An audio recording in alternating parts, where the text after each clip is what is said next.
Mardani Academy. Apa kabar sahabat-sahabat semuanya? Mudah-mudahan semua dalam keadaan sehat walafiat dan kita selalu dalam lindungan Tuhan Yang Maha Esa. Hari ini bertemu kembali dengan saya dengan program terbaru dari Sri Mardani Academy, yaitu Free Class Sang Penyihir.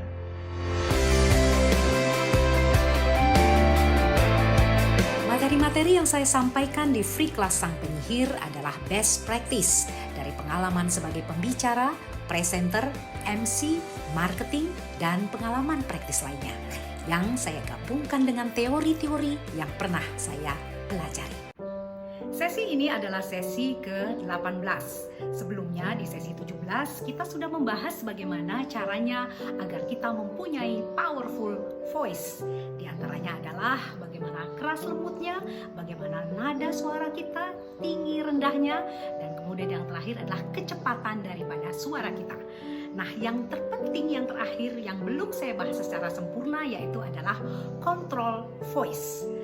Control voice sebenarnya di sini adalah kitalah sebagai pembicara yang harus mengatur tinggi rendah dari suara yang kita keluarkan, kemudian kecepatannya, begitupun juga dengan keras lemahnya suara yang kita sampaikan kepada audiens. Nah, hal ini biasanya sering kebablasan. Banyak sekali para pembicara ketika mereka sudah berbicara di depan audiens, mereka kurang control voice. Jadi semuanya berjalan dengan kurang sempurna. Biasanya kalau di atas panggung, seorang pembicara itu terbawa emosi. Ketika emosi semangat ini terjadi, biasanya nada yang keluar akan terasa tinggi terus atau cepat terus. Nah, sebenarnya inilah masalah yang terjadi ketika kita tidak mempunyai control voice yang benar. Di sesi ke-18 ini kembali lagi saya ingatkan kepada sahabat-sahabat semuanya bahwa nanti ketika di akhir sesi 20 kembali saya akan memberikan kuis. Dan silahkan nanti dijawab, tentu saya akan memberikan hadiah-hadiah yang menarik sehingga sahabat-sahabat di sini semangat untuk menjawabnya. Silahkan ikuti sesi 11 sampai dengan sesi 20, tentu kuisnya akan saya sampaikan setelah di sesi ke-20.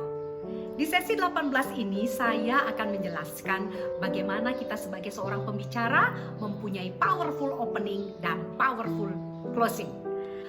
Berbicara itu mudah, tapi memulai dan mengakhirinya itu agak sulit. Image seorang pembicara akan ditentukan saat pertama kali melangkah ketika berhadapan di hadapan audiens. Ada beberapa hal yang akan saya sharingkan agar powerful opening dari sahabat-sahabat di sini langsung dapat perhatian penuh dari audiens yang ada di hadapan kita. Start with positive word.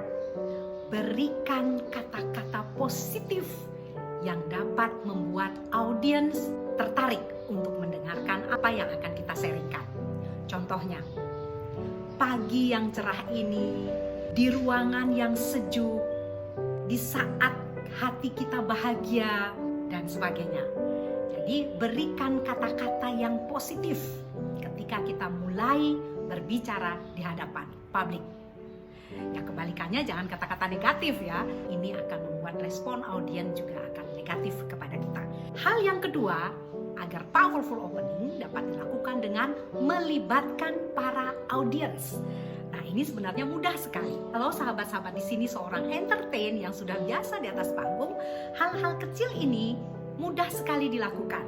Sebagai contohnya, dengan hitungan 1, 2, 3 yang memakai baju hampir sama warnanya dengan saya, silahkan berdiri.